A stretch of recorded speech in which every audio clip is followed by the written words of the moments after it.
acid from the material that bombards you whenever you switch on the telly, flip through a magazine, or delete another screenful of spam.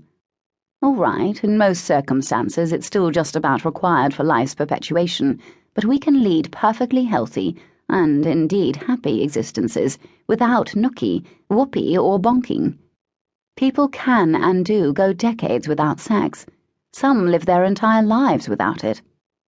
While the birds and the bees and the penguins on the rocks are busy doing it, nuns, mystics, and athletes in training have found plenty else to be getting on with, and they aren't the only ones. Elizabeth I was known as the Virgin Queen, and there was nothing metaphorical about the title, history assures us. Gandhi became celibate at age 36, despite still being married. What his wife thought of this, or of his late-life decision to test his resolve by sharing his bed with a procession of nubile young girls, is not recorded. The Shakers even founded a faith based around chastity. Interviewed on the eve of her 105th birthday in October 2008, Cornwall resident Clara Meadmore attributed her longevity to having remained a virgin. On the subject of relationships, she added, "I imagine there is a lot of hassle involved, and I've always been busy doing other things." But I don't think this was what my friend had in mind when she asked me what I did. Where did I draw the line, she meant, which segues neatly into that second question. Was I intending to pass up all sexual pleasure? One of my motivations for embracing chastity was a sense that sex had grown impersonal, that it was nothing more than a game of tennis, as a 30-something marketing whiz insisted to me while I was researching a magazine article on casual sex. More than what he'd said, it was his tone that got me. Matter of fact, without any frisson of joy. He wasn't even trying to shock. I've never been any good at tennis, whether on grass, clay, or high thread count Egyptian cotton. Yet I felt like I was the one at fault, so I kept trying. Sometimes my decision to have sex seemed to be based more on what was appropriate to the moment than on what was right for me. At a certain point, in certain scenarios, a part of me abdicated and gave in to the inevitable. Tipsily noticing that it was after midnight and I was far from home, say, in a dwindling group that happened to include a man I'd found myself in bed with some time before. "That was intense," he'd said afterward, as if intensity was something unexpected in sex. But it was intense, and whichever part of me had abdicated, it was never my heart. Wouldn't it be fun to have sex that was purely, deliciously physical?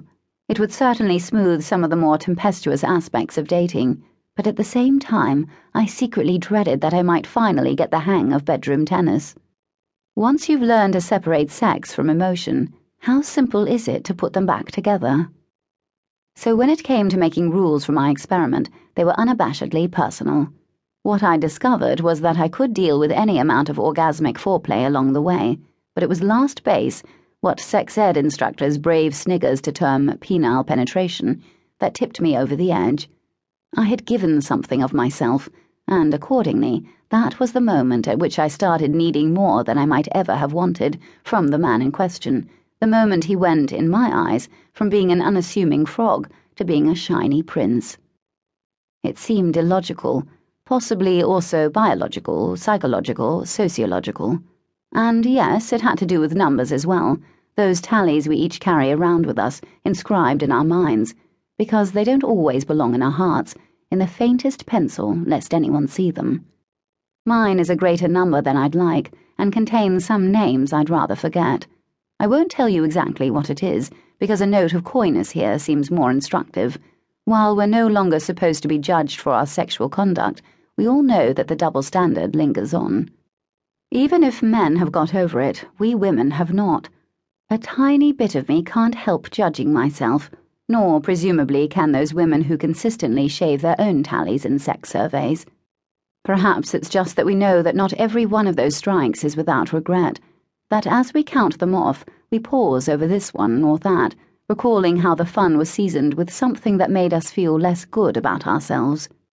Liberated women that we are, will blame Victorian morality and its outmoded repressive mores, will blame ourselves for succumbing, and will deny our feelings. Because penile penetrative sex is what it took for me to add to that list, it was also where I drew my line.